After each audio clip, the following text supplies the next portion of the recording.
There's a lecture on YouTube where one of the creators of the DeepStack bot is giving this long technical discussion where he trains a neural network to be able to predict the expected value of holding a specific hand within a specific range and any node within the game tree, and then they use that to do some type of depth-limited counterfactual regret minimization thing, and it's like this really complicated mathematical artificial intelligence talk. And then at the very end he asks if anyone has any questions, and this guy, who I'm sure is a super smart guy, he probably has a PhD in machine learning or something, but he raises his hand and he's like, "Does DeepStack bluff?"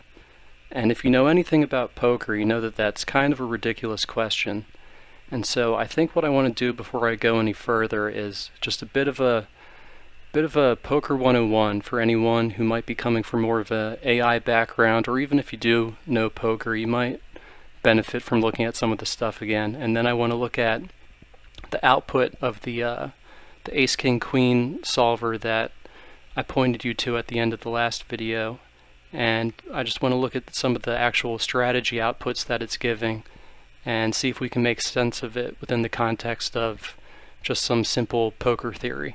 So let's start by looking at a sort of theoretical bluff spot where we're only looking at one decision in isolation, and basically the scenario is that there's $2 in the pot, the bet size we're allowed is 1, and the villain, the other player, can either call or fold, and the question is, should we bluff or not with our bad hand, because we're never going to win if we just check and give up. And the answer is that we should bluff if we can get them to fold more than 1/3 of the time. I think the equation comes from something like bet divided by bet plus pot, which for here would be 1/3. And the way I actually think about it is you can just kind of simulate it in your head, basically, where you can imagine bluffing once and losing, so that's -1, bluffing again and losing, another -1, and then on the third time you bluff and you win the $2 in the pot, and then you're break even. And so if you can get the other player to fold more than 1/3 of the time, then you're gonna make money just by bluffing. And if they fold less than 1/3 of the time, or less than 1/3 of the time, then you're gonna lose money, so you shouldn't bluff. And then there's this point at 1/3 where it's exactly break even. And we can then switch roles in that same hand. So now we're playing from the position of someone who's facing a bet. So at the start of the hand there was $2 in the pot, and then the other player bets 1, and the question is, can we call and win? And when we applied the same type of math, the same pot odds math, it turns out that we break even when they're bluffing 1/4 of the time. So again, just imagine you call 3 times and lose, you're down $3, and then you call that 4th time and you win the original 2 in the pot plus the other player's bluff, and so then you're break even. And so if they're bluffing more than that, then you just always call, and if they're bluffing less, then you always fold. So going back to the question that the guy asked at the end of the lecture about whether DeepStack bluffed, you can see here that in this situation, even if the other player told us they were bluffing 1/5 of the time, we still wouldn't be able to call because we just wouldn't have the pot odds. And this is a sort of fundamental idea in poker, that when you have what they call a polarized range, which is a mix of value hands and bluffs, if you set the ratio right, there's really nothing that the other player can do about it. They can either call and lose to your they can either fold and lose to your bluffs, or they can call and then lose to value hands. And there's the sort of equilibrium where if the other player sets 1/4 of their range to be bluffs, then there's just no way that you can adjust to it. And the same thing applies from the bluff catcher's point of view, where we don't want the bluffer to be able to have a profitable bluff. And we know they have a profitable bluff if their bluff works at least 1/3 of the time. And so basically we just need to guarantee that we call with 2/3 of our range, and then they're not going to be able to profit. And this is the Nash equilibrium, where you're basically choosing your action based on the other player's pot odds. So there's this sort of reciprocal relationship, which is kind of an interesting idea, and I don't think it's that obvious. Like when people were first playing poker, they were thinking entirely from their own point of view, just looking at pot odds, and they would just kind of imagine what the other players' hands could be.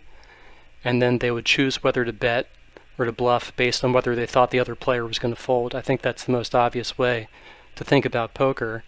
But then with the Nash equilibrium strategies, it's really a defensive strategy where there's this reciprocal relationship where you're looking at the other player's pot odds basically and setting your own decisions to make it so that their pot odds are guaranteed that they can't profit, so they don't have an easy decision. Another thing that poker players call this is the indifference principle, where they want the other player to have the same expectation between folding and calling in any of the possible actions that they could take. And I feel a bit like I'm rambling, but I think this is more obvious when we look at it in code, and so I wrote a little sim. I'm going to put this on GitHub so you can look in the description for the link, and this is just a couple simple sims. So this is like the stuff that I just walked through. So there's a function for the bluff spot, which I basically just made this a little more formal. You can like tweak the variables to see the pot size and the bluff size. It's kind of just like a sanity check thing if you don't understand anything. So you can see like if in here we're always bluffing, and so basically when a random variable is less than the frequency that they bluff catch, then we lose the bluff. Otherwise the bluff gets through and we win the pot. And the logic for these things is all pretty simple for the bluff catching spot too. It's basically the same idea, but the pot's a different size. And the interesting one though in here is the polarized spot, which is basically, it's like a simulation of the ace king queen game, where, well actually I guess it's not the full ace king queen game, because in this version one of the players is only dealt the king, so it's basically a bluff catcher versus polarized range situation. And the code here is pretty simple. We just deal player 1 either a 2 or a 0 with equal probability, and the other player always has the bluff catcher. There's going to be $2 in the pot because ante's $1, and the bet size is 1. So this is the same thing that we did in the previous sections. And then for the code, you just set the bluff frequency, and that's the bluff frequency when you have the bluff hand. That's not your overall bluffing frequency, which is an important point, and also the bluff catching frequency for the other player. And it basically just runs the sim. So it's like if we have the value hand and bet, then either they fold and we win the pot, or they call and we also win their bet, or we're bluffing and the same type of thing goes through. But I set this up with some comments so you can see see what happens when one player's overcalling or under bluffing or whatever, and you can see how the EVs change. And I think one of the most interesting things is that when one player's playing the Nash equilibrium strategy, then anything the other player does has no effect on the EV of the game, which is winning for the polarized better, by the way. They win at like 0.33 or something like that. And so yeah, that's in the file. You can check that out. And I think the next thing I wanted to do was go over some of the output from the solver. Yeah, one more thing that's a little bit tricky that I wanted to point out is that when we're bluffing with the queen, with the 0 as it's encoded here, we're bluffing 1/3 of the time, but that's only to get our entire range to 1/4 of the time. And so you can think about that like if we're dealt the ace 3 times and we're dealt the queen 3 times, if we bluff 3 times with or if we bet for value 3 times with the ace and only 1 time with the queen, then we hit our ratio of 25% bluffing. And then since we're only bluffing 1 time with the queen out of the 3 times that we were dealt the queen, that means we're bluffing 1/3 of the time with the queen. And so that's just kind of a slightly unfortunate thing with the way these numbers worked out, because it looks a little confusing that the 1/3 between the bluffing and bluff catching could be related, but they're actually not related at all. Okay, so I just wanted to point that out. So I took the solver from the AI poker tutorial site that I pointed you to at the end of last video, and I made a little bit of changes to it just so that the output was a little bit nicer, and I also saved the value of the utility within each node, because ultimately we're going to be using that for the depth limited search, where we're going to use the utility values in each node like it's a terminal payout. And so I think I just wanted to walk through this so that you can make sense of it. And it's a little bit tricky just because the way it's written. like within each node there's two actions, and like sometimes the first action's a fold, and sometimes it's a check, and sometimes the second action's a call, and sometimes it's a bet. So it's a little bit tricky, but if you can just think about it like a passive action and like a more active action, I guess. And oh yeah, I made a note of how many times the node was visited in the CFR algorithm. And so this is 3 runs where I think I did 1,000,000 iterations maybe. It took maybe 20 seconds to run on my computer or something. But Python's super slow, so it's not actually that much. But it converged pretty closely to what it was supposed to be, which was like 0.055. I think it's 1/18. Negative 1/18 is what it's supposed to be according to the Wikipedia page. And I'm pretty sure these strategies are correct, which is interesting because they're also not always the same, which is kind of cool because CFR is supposed to converge to it's like proved to converge to a Nash equilibrium, but it doesn't really say which one, and it seems like it's converging to different ones, at least for, I mean, maybe if I just keep running this like all night, it'll converge to a single one. That'd be kind of an interesting experiment. So for the history part here, this first number is the card that we're dealt. So this would be like being dealt the queen, this would be the king, and this would be the ace. And then within the array, this is the actions that were taken. So when it's empty, this is like the first to act. So this is like when we have a queen and we're first to act, then this is the strategy we take. We check 70% of the time and we bluff 30% of the time. And so you can tell which player it is, or which player basically owns the node by how many elements or how many actions have been taken. So here this one's like it went check, bet, and now it's back on the first player, and we have a 1. So this is actually a bluff catching spot. And you can see that we're bluff catching 64% of the time, which is kind of interesting.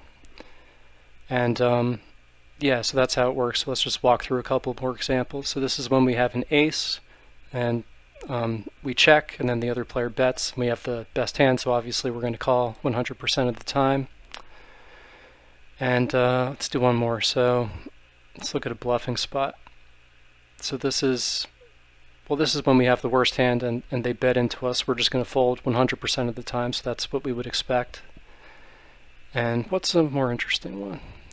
How about just facing a bet with the bluff catcher? Here we go. So this is when we have a king and the other player bets, and you can see we're calling 1/3 at the time, which is what the Nash equilibrium strategy would be if we solved this by hand. So that's a good sign. So let's look at what Wikipedia says the solution should be and see if that matches up with the output. And so what the solution is supposed to look like, actually it has a variable, which is the percent of the time that the first player to act is going to bluff with their the bluffing hand, the worst hand they have. And they can choose between 0 and 1/3, any value there.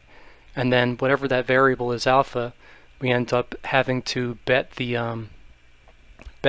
our value hand, the ace, 3 times that amount. And so that's kind of an interesting thing, because you see if they choose 0, then we actually don't bet our value hand at all when we're first to act, and then we end up profiting entirely from their bluffs by bluff catching. And likewise, if they bet 1/3 of the time, then we're always going to be betting our value hand, and you can actually choose between that, which is kind of an interesting thing from a poker point of view, that you can actually just profit either way, at least at equilibrium, because like when the other player is bluff catching or bluffing the perfect amount of time, then it doesn't even matter whether you choose to bet a hand for value or to turn it into a bluff catcher, at least in this specific super polarized spot, which is kind of cool. And the other thing that the alpha value we choose has an effect on is the bluff catching probability when we check and then are faced to bet with the bluff catcher, with the king, and that has to be alpha plus 1/3. And this also has a poker interpretation that I think makes a lot of sense, because basically when we're betting all our value hands, that means that our range when we check is capped. So since we have a weaker range, but we still have to call a certain percent in order to make their bluffs indifferent, it means we're going to end up having to call more with our bluff catcher. Whereas if we check with our aces, then our checking range is really strong, so we can actually fold more often when we have a bluff catcher. And you can see that at the extremes when you plug in the 0 and 1/3 values. Although it seems that we do still have to call at least 1/3 of the time with the bluff catcher. But yeah, so let's compare that to the output that we have. So let's look at this first one. And so the alpha value is when we bluff with a queen, so that'd be this one right here. And it looks like our alpha value is 0.3, so 3 times that would be 0.9, which is when we are betting for value with the ace. So that's pretty close. It seems like there's a little bit of an error there, but not much. And then the other one is bluff catching with the king, so that's when we have a 1 facing a check and then a bet, and that's supposed to be 1/3 plus here the alpha was 0.3. So again, that's pretty close. Looks like it's off by like 0.01 something. So pretty good for this first one. And also the game value was supposed to be about 0.055 or minus 0.055, so this is just a little bit off, but still pretty good. And this one is another run, the same amount of iterations. And you can see here, this time the alpha value is 18.5. So let's see if we got the same thing. So we need to multiply that by 3 to see if that's the amount that we bet with the ace. So that's pretty close again. Pretty good sign. And again, what was it, 0.185 plus, oh yeah, it was supposed to be 0.33.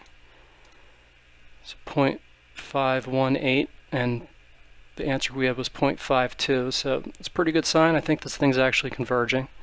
And still, again, I wanted to point out that it's kind of weird that it's not converging to the same value. I actually kind of thought it would if I ran enough iterations. I wonder if I could just keep kind of churning it out, or whether it actually does just kind of randomly pick an equilibrium to converge to. I'm not exactly sure how that works, but still pretty cool.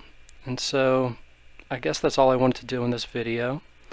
I'm not exactly sure what to do for the next one. I think I was working on the best response function, and I thought I had it working, and then when I was going to use the outputs from the other program that I just wrote, which was basically a modified version of this, because on the AI poker tutorial site he uses like a slightly different method for the best response curve, so I basically had to merge the code bases. But then when I was running it and looking at the output for to confirm this stuff to see if the strategy was actually valid, it looked like it was like consistently off by like 0.3 or something like that, which made me kind of suspicious that I messed something up, probably in the outputs, or the payoffs at the terminal nodes, which I think is interesting because I kind of suspected that was a possibility, and I was kind of afraid of that happening, but I didn't think it was going to happen so early on. But I think that's just kind of a sign about how complicated this stuff can be. In fact, I was just looking at this like PDF where this is like the actual this is the tree for the Ace King Queen game. And it's so interesting that like this game, it seems so simple. It's such like this small little tiny thing, but I guess when you actually kind of print it all out like this, it actually does look pretty complicated. And all these like lines here, anything in red is a dominated strategy. So if you were actually to play against this and anyone was like folding in these different spots, they'd just purely be losing against this little thing. And so I don't know, not exactly sure where to go with this at this point, because it feels pretty complicated. I think I might want to switch back over to working on the clustering algorithm, because with the CFR stuff, like I feel like I'm just kind of hitting a wall almost, because like the code's just it's too complicated, man. Like I don't know if you guys are having any struggles with this, but I definitely am. I'm kind of just reading the same code bases over and over again, trying to absorb it so that I could then write something useful, but it's pretty hard. But I still think I can get something useful out of here. And so if you want to see what I'm doing, then please like and subscribe. Thank you for watching. See you next time.